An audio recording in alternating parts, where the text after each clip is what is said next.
Sarah is definitely a leader and she doesn't let anything hold her back, and including her hearing. And she's not afraid to let anybody know that if she can't hear them, that she has a hearing loss.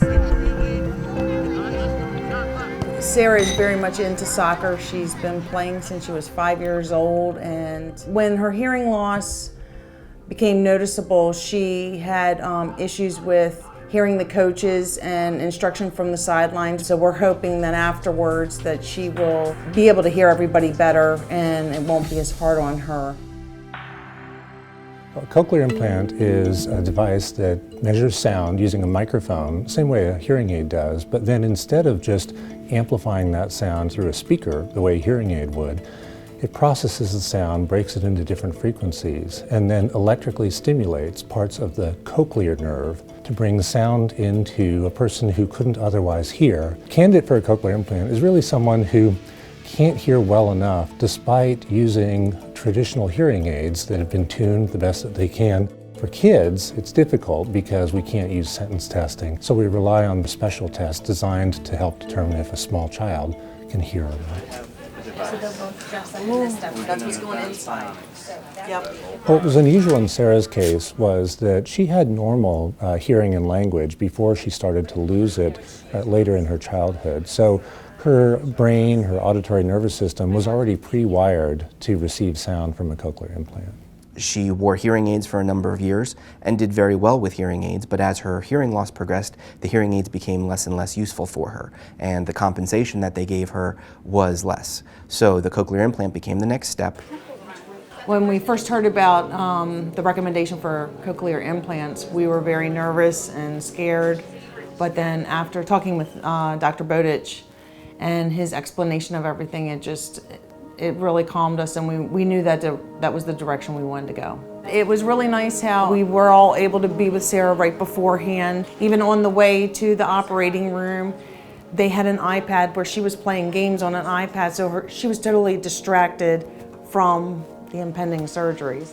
And it wasn't until she was asleep that they administered any IVs or anything of that nature. That was nice to know that she wasn't scared or anything like that whatsoever. Cochlear implants don't provide an instant cure to hearing loss. Cochlear implants require a long period of learning to listen again. This starts with the surgery, and that is done as an outpatient procedure, done right here at the hospital. But then we follow up with the patient both from audiology and rehab perspectives to help develop those skills that they're going to use with the cochlear implant. Of course, I'm biased about Johns Hopkins. I've worked here for years. I've been a patient here and I've had excellent care.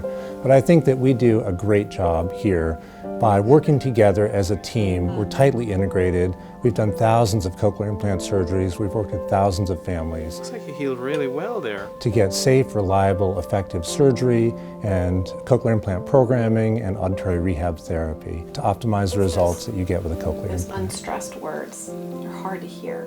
The foundation of academics is listening and language, and we have to ensure that those skills are strong. Kathy Leonard has been wonderful. She's been with us even before the surgery, helping us with the school and getting the proper support that Sarah's needed. She's even gone and attended school meetings with me in Sarah's behalf, and has just been, I can't even describe, she's just been absolutely wonderful. We're lucky here at Johns Hopkins that we have put together a comprehensive team that we call the Listening Center, which includes audiologists, otologists, rehab therapists, and a group from our behavioral psychology team. When we were referred to Hopkins, I mean, there was no need to search, in my opinion, and her father's for another hospital. I mean, Hopkins is the best. It gave us comfort knowing she was in the best hands possible. When you go through all the appointments and surgery, it's worth it so you can hear and understand everybody instead of being a person left out. Everyone's been so supportive and we've gotten so much help. It's made the experience much better in that we could focus just on Sarah and her recovery. It helps for me to hear better. almost hear everything my friend is saying, even though I like texting more than calling on the phone.